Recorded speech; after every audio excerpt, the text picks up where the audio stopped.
Bodhisattva Maitreya. Then Bodhisattva Maitreya rose from his seat in the midst of the assembly, prostrate himself at the feet of the Buddha, circled the Buddha 3 times to the right, knelt down, joined his palms, and said, "O world-honored one of great compassion! You have opened wide the secret treasure for bodhisattvas and have caused the great assembly to deeply awaken from cyclic existence and distinguish between the erroneous and the correct. Your teaching is capable of bestowing the fearless eye of the path to sentient beings in the Dharma ending age, causing them to give rise to resolute faith in the great nirvana, and never again to flow within the realm of the turning wheel of samsara or hold cyclic views. World-honored one, if bodhisattvas and sentient beings in the Dharma ending age desire to sail on the Tathagata's ocean of great quiescent extinction, how should they sever the roots of cyclic existence? In the various cyclic existences, how many types of capacities are there? What are the different kinds of cultivation of Buddha's bodhi? When bodhisattvas enter the world of passions, how many expedient methods should they devise to deliver sentient beings? Pray do not forsake your great compassion in saving the world, but cause all practicing bodhisattvas and sentient beings in the Dharma ending age to cleanse their wisdom eyes and illumine their mirror-like minds.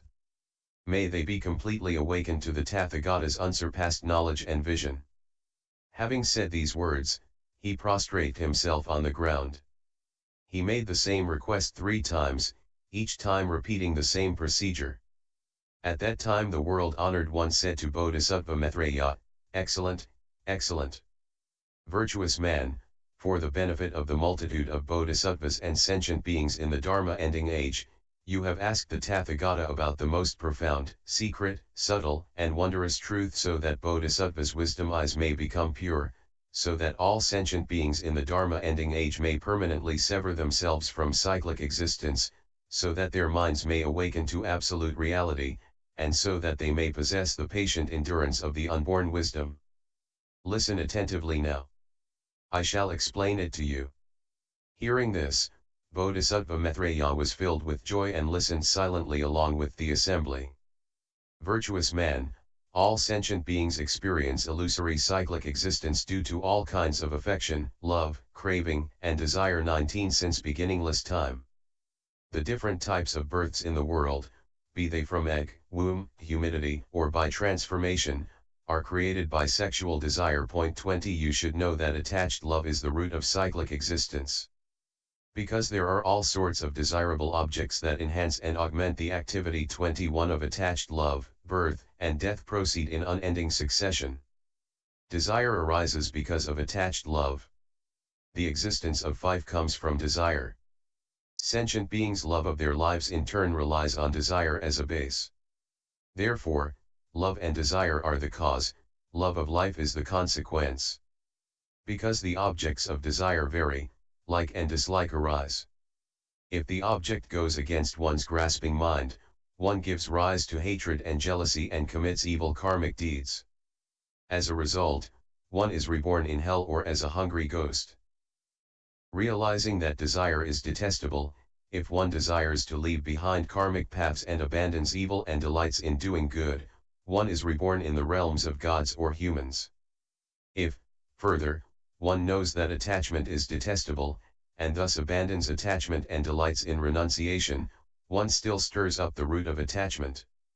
This results in increased worldly meritorious fruit, which, being samsaric, does not lead to accomplishing the holy path. Therefore, if sentient beings wish to be liberated from birth and death and to avoid cyclic existence, they should first sever craving and desire, and eliminate their attached love. Virtuous man, the transformation and manifestation of bodhisattvas in various forms in the world are not based on attachment. Out of their compassion, they cause sentient beings to abandon attachment by provisionally taking on all kinds of craving and desire so they can enter birth and death.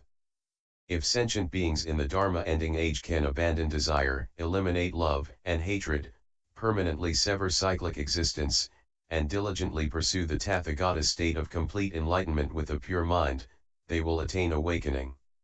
Virtuous man, due to the inherent desire in all sentient beings, ignorance flourishes and increases. Thus sentient beings manifest 5 distinct natures. According to the two obstructions, their hindrances may appear to be deep or shallow. What are the two obstructions? The first is the obstruction of principle 22, which hinders right views. The second is the obstruction of phenomena 23, which perpetuates birth and death. What are the five distinct natures?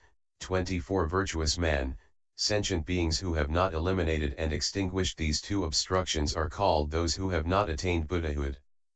Sentient beings who have permanently abandoned craving and desire and have eliminated the obstruction of phenomena, but not the obstruction of principle, can only be enlightened as Srakas or Pratyeka Buddhas. They are unable to manifest and abide in the realm of bodhisattvas. Virtuous man. If sentient beings in the Dharma ending age desire to sail on the Tathagata's great ocean of complete enlightenment, they should first vow to practice with diligence and sever the two obstructions. When these two obstructions have been subdued, they will be able to awaken to the realm of bodhisattvas. If the obstructions of principle and phenomena are permanently severed, they will enter into the subtle and wondrous complete enlightenment of Tathagatas and consummate Bodhi and great nirvana. Virtuous man. All sentient beings intrinsically actualize complete enlightenment. If they meet a good teacher and can rely on his dharma practice of the causal ground, their karmic routes for attainments will be either gradual or sudden. However, if they come across the Tathagata's unsurpassable Bodhi and engage in the correct path of practice, they will attain Buddhahood whether they are of great or small karmic roots. If sentient beings, though they seek a good teacher, meet one with erroneous views, they will not gain correct awakening. These people are called ones of outer path nature. This fault is due to the teacher and not to sentient beings. The above are the five distinct natures of sentient beings. Virtuous man. With great compassionate expedient methods, a bodhisattva enters the world to extend and mature the mind. Flow the E6TENEDHE manifests in various forms, amidst favorable or adverse situations so that he may work together with sentient beings in order to guide them to Buddhahood. In so doing, he relies entirely on the power of his pure vows made since beginningless time. If sentient beings in the Dharma ending age can arouse the supreme thought of awakening to great complete enlightenment, they should make the pure great vow of bodhisattvas, declaring, "May I, from now on, abide in Buddha's complete enlightenment, and may I, in my search for a good teacher, not meet outer paths and." Practitioners of the two vehicles 25 with their practice based on this vow, they will gradually sever all hindrances. When all hindrances are exhausted, their vows will be fulfilled. They will then ascend the pure Dharma hall of liberation and actualize the wondrous, august citadel of great complete enlightenment. At that time, the world-honored one, wishing to clarify his meaning, proclaimed these gathas. Maitreya, you should know that sentient beings cannot attain great liberation because of their craving and desire, which cause them to fall into the cycle of birth and death. If they can sever like and dislike, along with greed, anger, and delusion, regardless of their difference in nature, they will all accomplish the Buddha path. The two obstructions will also be permanently severed after correct awakening is attained. By meeting a good teacher, one accords with the bodhisattva vow and abides in the great nirvana.